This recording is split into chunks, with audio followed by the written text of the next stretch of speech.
Ante la crisis que atraviesa Venezuela, la comunidad internacional ha puesto sus ojos en el país sudamericano. El Parlamento Europeo visitará este lunes 25 de junio las fronteras de Venezuela con Colombia y Brasil para determinar las condiciones en que se encuentran los miles de refugiados venezolanos.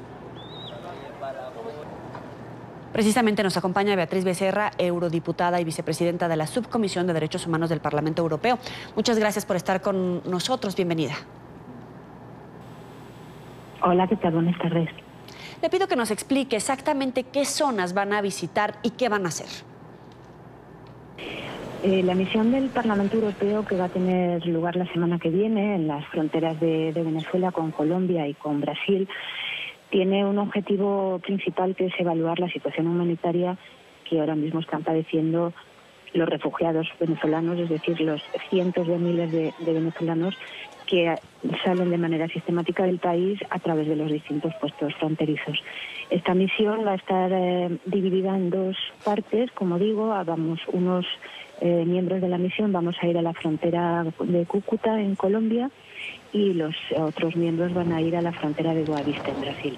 ¿Pero tienen alguna denuncia o a raíz de qué se da la decisión de visitar en particular estas dos zonas?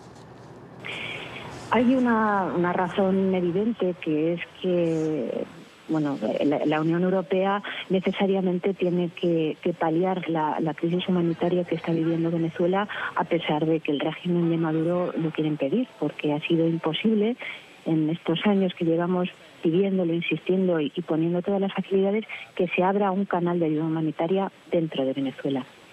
Entonces, la Unión Europea lo que ha decidido ya, primero con la visita del comisario de ayuda humanitaria, Stylianides, hace unas semanas, a la frontera, lo que se hizo en un primer momento es incorporar unos fondos adicionales a lo que ya se estaba dedicando a esa crisis generada en la región, pero básicamente en la frontera, y ahora hace también unos días, el 7 de junio, lo que se ha decidido también es dedicar de manera específica unos fondos, 31 millones de euros, para paliar la situación gravísima que están viviendo esas poblaciones desplazadas, porque estamos hablando de cientos de miles de personas, de unos problemas tremendos de salud. Sobre todo las cuestiones sanitarias son tremendas, de vulnerabilidad, e incluso se están empezando a generar, como en todas estas migraciones masivas, problemas de tráfico de personas, de violencia sexual, etcétera.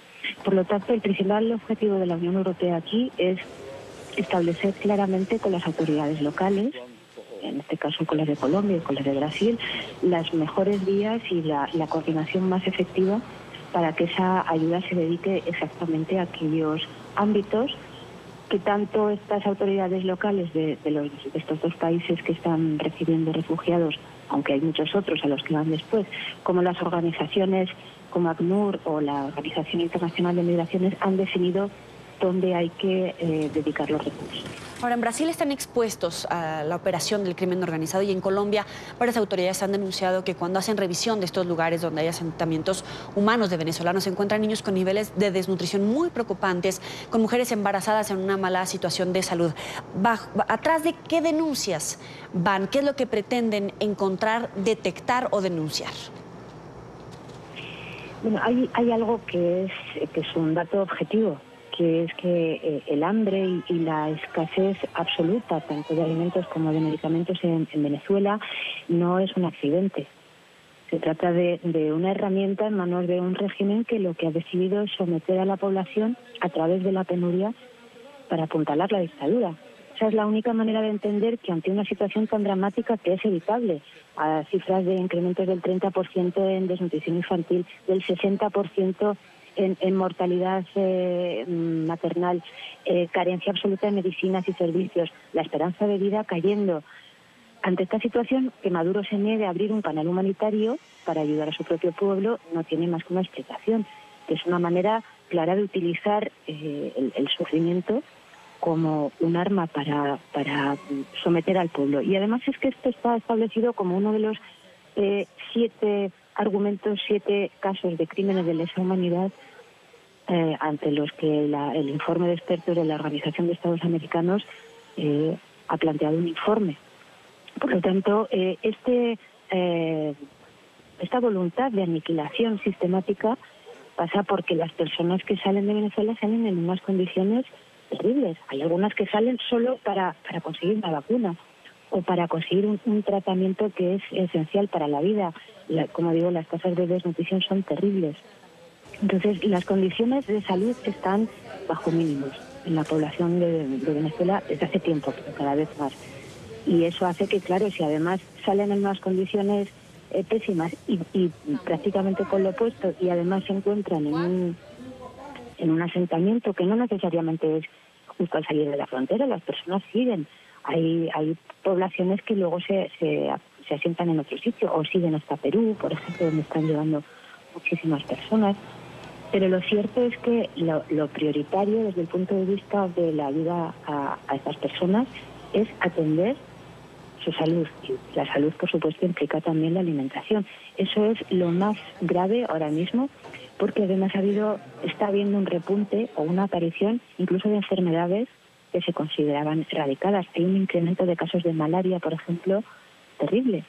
Es decir, esto es una amenaza global a la región. Es decir, pues una amenaza sanitaria, es por supuesto una crisis migratoria terrible por lo que supone de desajuste, pero sobre todo es una evidencia de ese tapón autoritario completamente con voluntad de exterminio que el régimen Maduro está haciendo contra millones de venezolanos. Finalmente, ¿qué van a hacer con toda esta información? Porque con todos estos testimonios que logran recabar, usted ha enumerado de varios delitos que se estarían cometiendo, sobre todo delitos de lesa humanidad. ¿Qué van a hacer con esa información? ¿Lo van a entregar ante un tribunal para que sea juzgado por crímenes de lesa humanidad o qué van a hacer? Esta misión tiene un objetivo concreto que es humanitario. Y ese es uno de los 3 pilares que yo considero que deben ser simultáneos y además en los que estamos trabajando la comunidad internacional de manera sistemática. El pilar humanitario significa que hay que atender una crisis humanitaria reconocida ya por todas las instituciones y hay que atender esa grave situación de salud pública, de desnutrición y de amenaza a grandes masas de población en situación vulnerable y lo que significa también en términos de seguridad para la región. Ese es el objetivo principal de esta misión porque la Unión Europea ya ha dado el paso de destinar unos fondos que deben aplicarse de manera adecuada e inmediata y eficaz, sobre todo. Además de este objetivo de ayuda humanitaria, lo que tenemos también clarísimo es que el objetivo institucional firme, como digo, de la comunidad internacional de mantener la determinación en lo que se refiere, por ejemplo, a las sanciones, a los jerarcas del régimen, es algo que sigue adelante. Es una posición institucional que pasa, por un lado, por la exigencia de devolver las capacidades institucionales legítimas de Venezuela, es decir, a la Asamblea Nacional, el que haya una comisión electoral como es debido, el que haya una separación de poderes y una justicia independiente, etcétera.